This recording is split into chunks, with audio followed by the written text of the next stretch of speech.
I saw a post on Facebook recently where somebody asked, what do Space Marines look like in orange? Can anyone give me any ideas? It immediately made me think of when I left school and went to college. There was this amazing little comic shop really close to where I lived, and I managed to get this, which is, as you can see, my original copy of Warhammer 40k Rogue Trader. Now, this book inspired me to make my own chapter of Space Marines, which I called the Fighting Tigers. And yes, I painted them with an orange livery and tiger stripes. So what I'm going to do is I'm going to set these up and show you a few close-ups of these old veteran figures.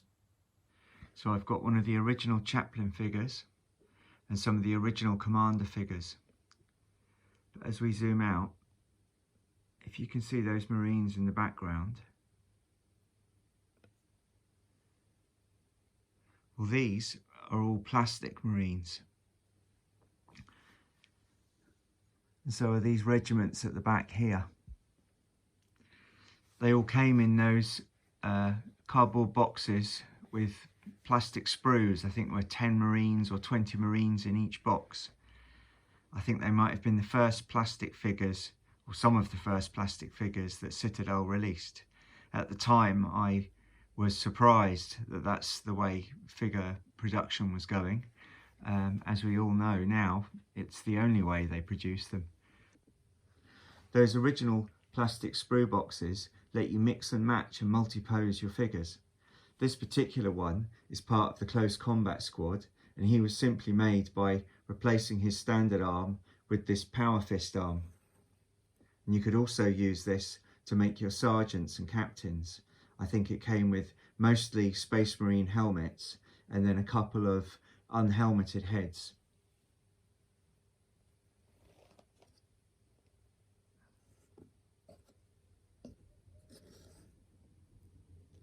So here's an example of the Space Marine Sergeant built using that multi-pose pack. As you can see, he's the standard Marine but with no helmet. I painted all the insignia on these Marines by hand using my 0.25 or 0.1 Rotring graphics pen, and then just filled in the white with Citadel paint. So there were some real standout figures in those early Space Marine releases. I loved the one of this Marine changing the mag on his bolt pistol. Here's a great comparison of two early release Space Marines. The one on the left is from the plastic sprue box, and the one on the right, a white metal figure, both sporting a missile launcher, just with slightly different designs. I was particularly pleased with the way my chaplain turned out, and what you might find quite intriguing is some of the oddities that were available back then. For instance, this wounded Space Marine who's got a great big bandage on his hand and a really funny expression. Now, I seem to remember the standard bearer was a white metal figure, and it came with a radio aerial on the backpack, and it was just asking to be a standard bearer. This one's made in paper and painted freehand. In actual fact, painted and drawn freehand. That was done with my graphics pens. I can see the papers starting to come apart, and I'm very loath to touch this too much. It's going to fall off soon. It's going to be very difficult to repair. Now, this figure's got quite an unusual pose, but this was part of a pack that was designed to go with vehicles. So somewhere in my loft is probably the rest of the pack, which had a couple of Space Marines from the waist up, ready to be mounted in the couplers of Land Raiders.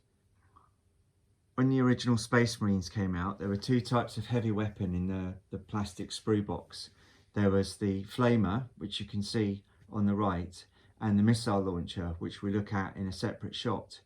What they also did was produce a pack of heavy weapons that you could use with the plastic Marines, the the shoulder mountings of the weapons were designed to fit the plastic marines. So what we can see here is a standard flamer, and then this one here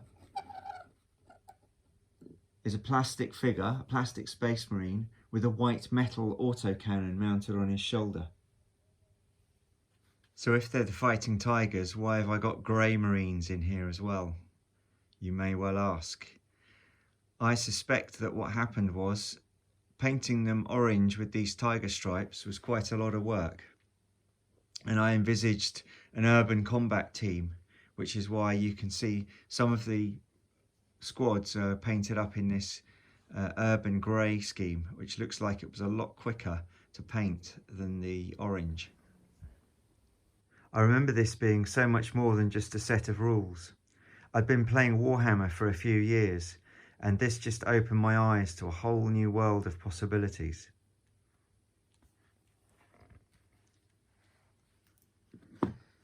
There were all these anecdotes and quotes all the way through the book that started to build this incredible world where the games would be played. This is actually my favourite quote. "Do not waste your tears. I was not born to watch the world grow dim. Life is not measured in years, but by the deeds of men." I just felt that summed up the whole aspect of this new universe that was being shown to us. What you have to remember is back then, the concept of space dwarves and space elves and space orcs was somewhat alien to us. We'd been playing Warhammer for a while, but science fiction games were nothing like this. You played Star Trek or Star Wars.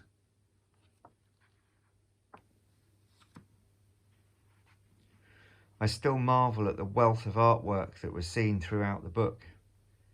Again, when this came out, there wasn't really anything like this that had such a sense of depth and detail throughout. Obviously, so many different artists have contributed to this, and there's quite an eclectic style throughout the book. Here, look, this is completely different style of artwork. But to me, this is what led to the charm of it. This is what led to it being such an interesting piece to look at and to read. Something different on every page.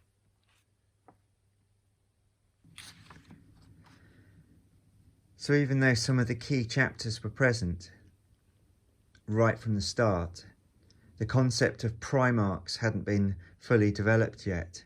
In fact, there were many things that were still at a very generative stage. For example, Warriors of the Army. Well, this is Imperial Guard, but it wasn't called that when the game was released, it appears. I remember these being an absolute joy to paint and a great distraction from my graphic design studies. Now, somewhere in my loft, I'm sure I've also got 3 rhinos painted up in the same livery, and a mech, and at least 1 space marine on a bike. If I manage to find them, I'll certainly post another video with the whole chapter, or as much of it as I have painted. Thank you for watching. If you have any questions, please pop them in the comments, and if you enjoyed the video, please like and subscribe.